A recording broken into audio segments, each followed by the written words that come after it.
बाद पार्थिव शरीरों को पहुंचा दिया गया है जगदलपुर। एमआई हेलीकॉप्टर से पहुंचाया गया है जगदलपुर। बड़ी खबर आपको बता रहे हैं, पोस्टमार्टम के बाद गार्ड ऑफ ऑनर दिया जाएगा।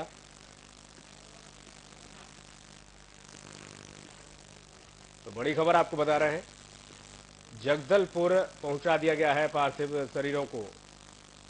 पोस्टमार्टम के बाद गार्ड ऑफ ऑनर दिया जाएगा। शहीदों का पार्थिव शरीर पहुंचा है जगदलपुर। पोस्टमार्टम के बाद दिया जाएगा गार्ड ऑफ ऑनर। बड़ी खबर आपको बता रहे हैं, बड़ी खबर आपको बता रहे हैं, जगदलपुर से आ रही है, जहां पार्थिव शरीरों को पहुंचा दिया गया है। ये तस्वीरें देखिए, साधना न्यूज पर एक्सक्लूसिव तस्वीरें, जहां सर्चिंग की गई थी और शहीदों के शव को ढूंढने के लिए जो सर्च अभियान चलाया गया था उसमें सफलता प्राप्त हुई और शहीदों के पार्थिव शरीर को एमआई हेलीकॉप्टर से जगदलपुर पहुंचा दिया गया है। ये उस वक्त की तस्वीरें जब पार्थिव शरीरों को खोजा जा रहा था।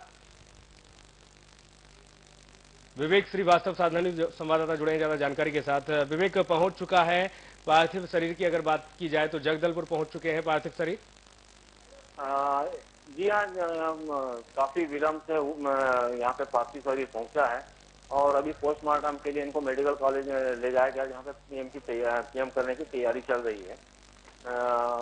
इसमें सबसे बड़ी बात यह है कि जो मौसम, एक तो मौसम था और दूसरा नस्लियों का जो एम्बुश का खौफ था, उसके कारण पार्थिव शरीर को लाने में काफी विलंब हुआ और इसके चक्कर में मुख्यमंत्री, गृह मंत्री और डीजीपी और पुलिस के आला अधिकारी यहीं पे जगदलपुर में रुके हुए हैं ताकि वो पोस्टमार्टम के बाद शहीद जवानों को श्रद्धांजलि दे सके। जी बिल्कुल, मुख्यमंत्री चूंकि आज मौजूद हैं वहीं पर और कहीं न कहीं अगर देखा जाए तो जो जवान हैं उनके परिजनों का रो रो कर बुरा हाल है। ऐसे में जवानों के शरीर जो है पहुंच चुके हैं, पार्थिव शरीर पहुंच चुके हैं जगदलपुर। किस तरीके का माहौल देख पा रहे हैं, कैसी तस्वीर देख पा रहे हैं आप? देखिए, जिस तरीके से लगातार हमने कांकेर में जो जवान शहीद हुए उनके परिजनों से बात किया और भिलाई में जो कमांडर है उनके परिजनों से जो बात हुई है, तो परिजनों का तो रो रो कर बुरा हाल है और भिलाई में जो कमांडर थे शंकरा, उनकी पत्नी की हालत काफी बिगड़ गई थी, उनको अस्पताल में भर्ती कराना पड़ा। उसी तरीके से रायपुर में कांकेर में जो शहीद जवान है रोहित सोरी, उसके परिजन की हालत काफी दयनीय है। सबसे बड़ी बात यह है कि उसकी दो छोटी छोटी बच्चियां हैं जो अपने पापा के इंतजार में बैठी हुई हैं। अब उन्हें इस बात का भी बोध नहीं है कि उनके पापा इस दुनिया में नहीं है।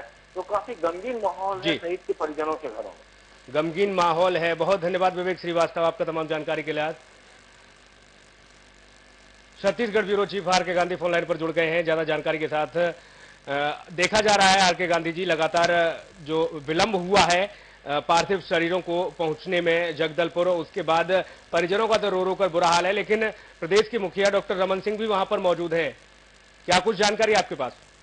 देखिए, मैं आपको बता दूं कि जिस तरह से नक्सलियों की गतिविधियां थी, खुफिया तंत्र की यहाँ पर फेल्योर सामने आया है। 400 अगर नक्सली मौजूद हैं किसी इलाके में, इकट्ठे हुए हैं और 69 पुलिसकर्मी जा रहे हैं किसी सूचना के आधार पर, तो कहीं ना कहीं खुफिया तंत्र को इसकी जानकारी नहीं लगी। यहाँ पर पूरा फेल्योर निकल के सामने आया। मुख्यमंत्री डॉक्टर रमन सिंह ने भी इसे स्वीकार किया। उसके बाद में 2 बजे सुबह निकलना, आप परसों ये 2 बजे सुबह जब ये टुकड़ी निकली थी निशानदेही पे कुछ जानकारी के आधार पे, उसके बाद में वहां पर फायरिंग हुई, रुक रुक के फायरिंग हुई और जो री इन्फोर्समेंट पार्टी भी थी उनके ऊपर भी फायरिंग की गई। तो कहीं ना कहीं बहुत मुश्किल थी। साथ ही वहां पे मौसम खराब होने की वजह से 28 घंटे का समय लग गया 100 को वहां से निकालने में।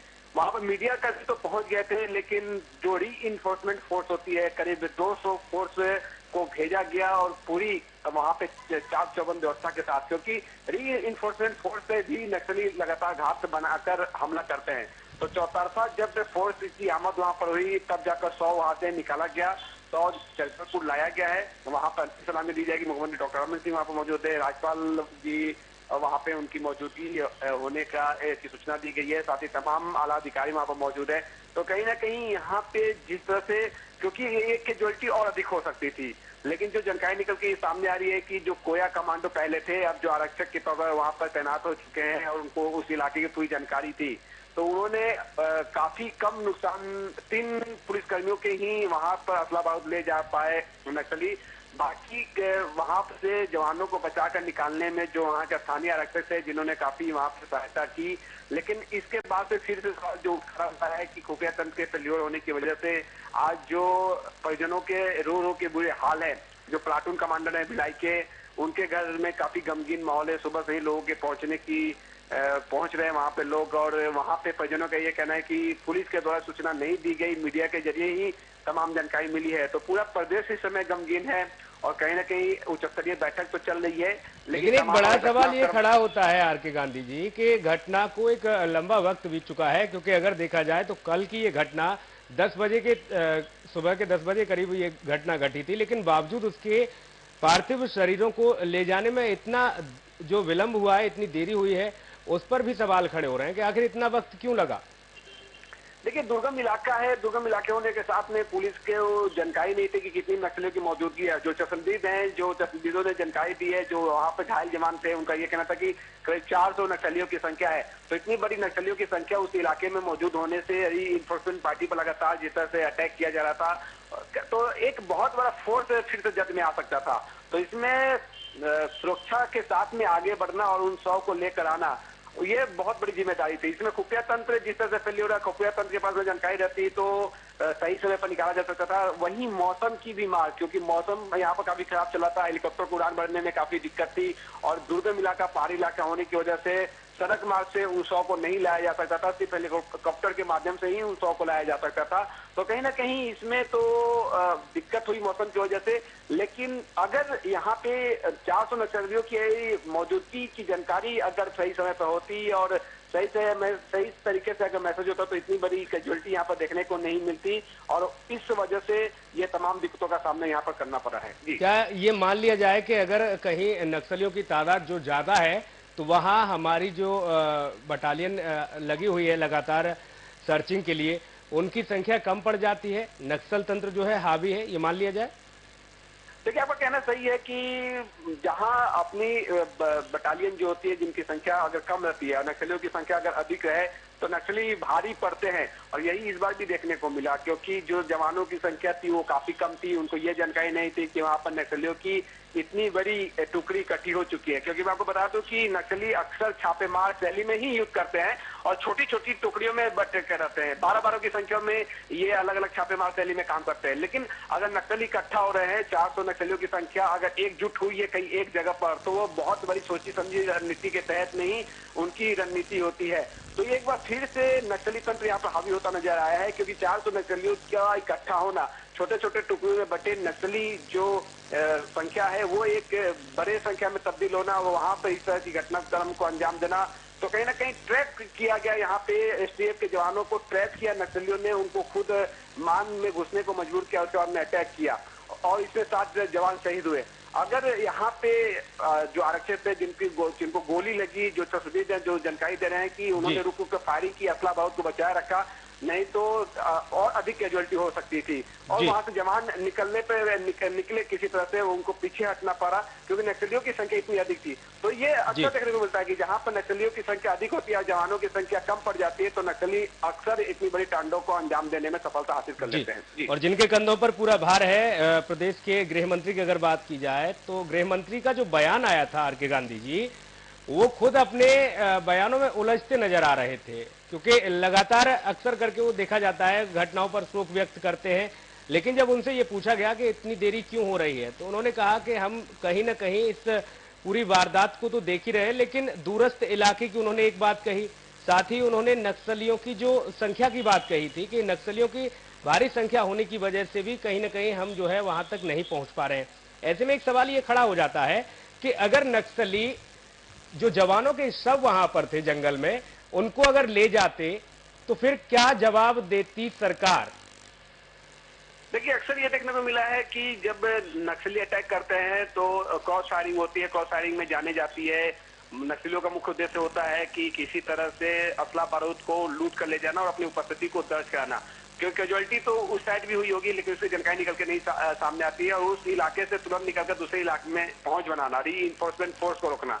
अगर 100 उठाकर 100 को अभी तक बंधक बनाने की ऐसी कभी भी खबर निकल के सामने नहीं आई, क्योंकि उनका मकसद ये होता है कि कैजुअलिटी पहुंचाया जाए। आपको मालूम होगा कि पहले नक्सली अक्सर ये करते थे कि 100 में बम छिपा देते थे। बिल्कुल, शवों के साथ अमानवीय व्यवहार जो है वो कहीं न कहीं नक्सली करते हैं, शवों को चीड़-फाड़ करके उनमें बम छुपा देते हैं, तमाम ऐसी घटनाएं वो करते हैं। यही एक सवाल खड़ा होता है, क्या इस तरह की वारदात भी हो सकती थी?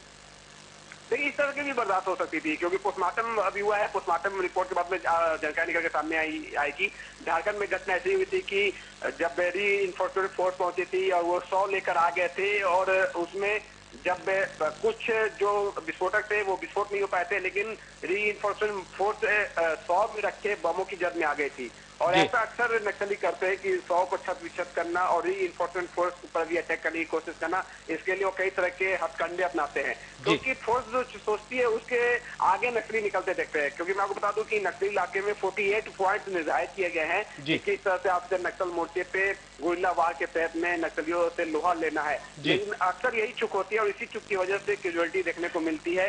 इस बार जो वहाँ पे जो आईजीपी थे कल्लूरी, वो छुट्टी पर थे और कहीं ना कहीं एक दिशा निर्देश सही तरीके से नहीं मिला। वहाँ पे जो मूवमेंट होना चाहिए था फोर्स का, वो सही तरीके से नहीं हुआ, जिसके कारण ये इतनी बड़ी कैजुअलिटी हुई। अगर बात कर ली जाए बयानों की, तो गृह मंत्री का जिस तरह से बैठक लेना चाहिए, नक्सल मोर्चे पर रणनीति को लेकर बातचीत करनी चाहिए, वो नहीं दिखता है। क्योंकि अक्सर यही देखने को मिलता है कि गृह मंत्री एक तरह से यहाँ पे सिर्फ अपने कामकाज में ही बिजी रहते हैं। गृह विभाग को लेकर जिस तरह से जो बैठक का लगातार एक समन्वय स्थापित करना चाहिए, वो समन्वय की कमी अक्सर देखने को मिलती है। जी, कहीं न कहीं ये तो चीजें देखने को मिलती हैं। साथ ही गृह मंत्री का भी बयान इस पर सटीक तरीके से नहीं आता, क्योंकि बड़ी घटना हुई है। और इससे पहले भी साधना न्यूज आगाह कर रहा था कि जैसे ही गर्मियों का वक्त आता है, गर्मी के महीने जैसे ही शुरू होते हैं, नक्सली कहीं न कहीं सक्रिय हो जाते हैं, क्योंकि दिन का जो वक्त है 4 बजे से 5 बजे से उजाला हो जाता है और करीब 6-7 बजे तक उजला रहता है। ऐसे में नक्सली सक्रिय रहते हैं। एक और महत्वपूर्ण सवाल ये, क्योंकि आपने करीब से देखा है इन सारी चीजों को, आप परिस्थितियों को आपने भांपा है। एलेक्स कॉनल मैन की बात की जाए, जब डीएम को, सुकमा के डीएम को जब अगवा किया गया था, तो आप वहां नक्सलियों के गढ़ तक पहुंचे थे।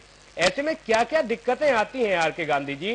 क्योंकि लगातार हमारी सरकार भी कई बार ये कह चुकी है कि हम जो है असमर्थ हो जाते हैं, फेलियर हमारा सामने आता है, और इस बार फिर से ये बयान आया है।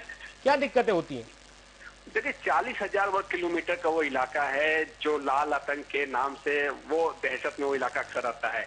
40,000 वर्ग किलोमीटर में वहां पे टिफिन बम छिपा कर रखा गया है। इसकी जानकारी ना तो फोर्स के पास में है, ना नक्सलियों के भी पास में, उन्होंने कहाँ टिफिन बम लगा रखा है।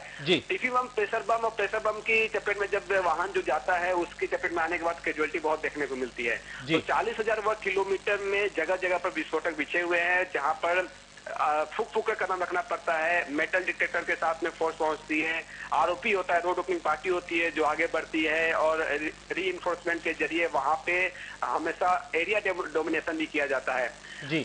उस इलाके में बहुत सारी ऐसी दुर्गम स्थिति है, क्योंकि वहाँ सर्वे तो सही तरीके से नहीं हो पाया है। विजिबिलिटी जो आपने बताया कि गर्मी के दिनों में जो विजिबिलिटी है वो काफी अच्छी हो जाती है, जिसकी वजह से नक्सली बड़ी घटना को अंजाम देते हैं। तो ये तमाम बातें होती है जिसकी वजह से वहां पर दिक्कतों का सामना करना पड़ता है, और लिहाजा ऐसे में वहां पे नक्सल मोर्चे पर फोर्स के लिए जो तमाम जो नियम रखे गए हैं, उन नियमों की अनदेखी की जाती रही है, जिसकी वजह से अक्सर नक्सली हावी होते हैं फोर्स पर और इतनी बड़ी घटना को अंजाम दे जाते हैं। क्योंकि वहां पर दुश्मन आपके सामने नहीं है, दुश्मन छिप के वार कर रहा है, कब वार कहां से हो जाए कुछ कहा नहीं जा सकता। जी। अब तो चूंकि पहले अगर देखा जाए तो सवाल ये भी खड़ा होता है कि यूपीए की सरकार थी, तो राज्य सरकार हमेशा ये कहती थी कि केंद्र सरकार हमारे साथ सौतेला व्यवहार कर रही है, हमारे साथ राज्य में जो है पूरी तरीके से हाथ मिलाकर नहीं चल रही है। लेकिन ऐसे में तो दोनों जगह भाजपा की सरकार है, और देखा यह जा रहा है कि नक्सल तंत्र लगातार हावी होता जा रहा है, लाल आतंक बढ़ता जा रहा है, और इसको लेकर कोई छत्तीसगढ़ में कारगर कदम उठाने की अब बात नहीं हो रही है।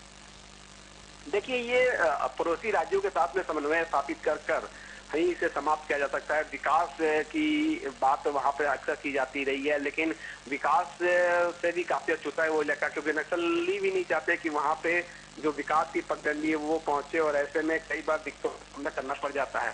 तो ये तमाम चीजें हैं, इन तमाम चीजों के बीच में जो एक केंद्र की तरफ से भी अक्सर बैठक की जाती है, लेकिन बैठक के बाद में जो समन्वय की बात कही जाती है, क्योंकि नक्सली अक्सर छत्तीसगढ़ में अपने मुताद को अंजाम देते हैं, उसके बाद में वो महाराष्ट्र निकल जाते हैं जो पास के इलाका है उसके बाद में आंध्रा निकल जाते हैं, झारखंड के इलाके में निकल जाते हैं।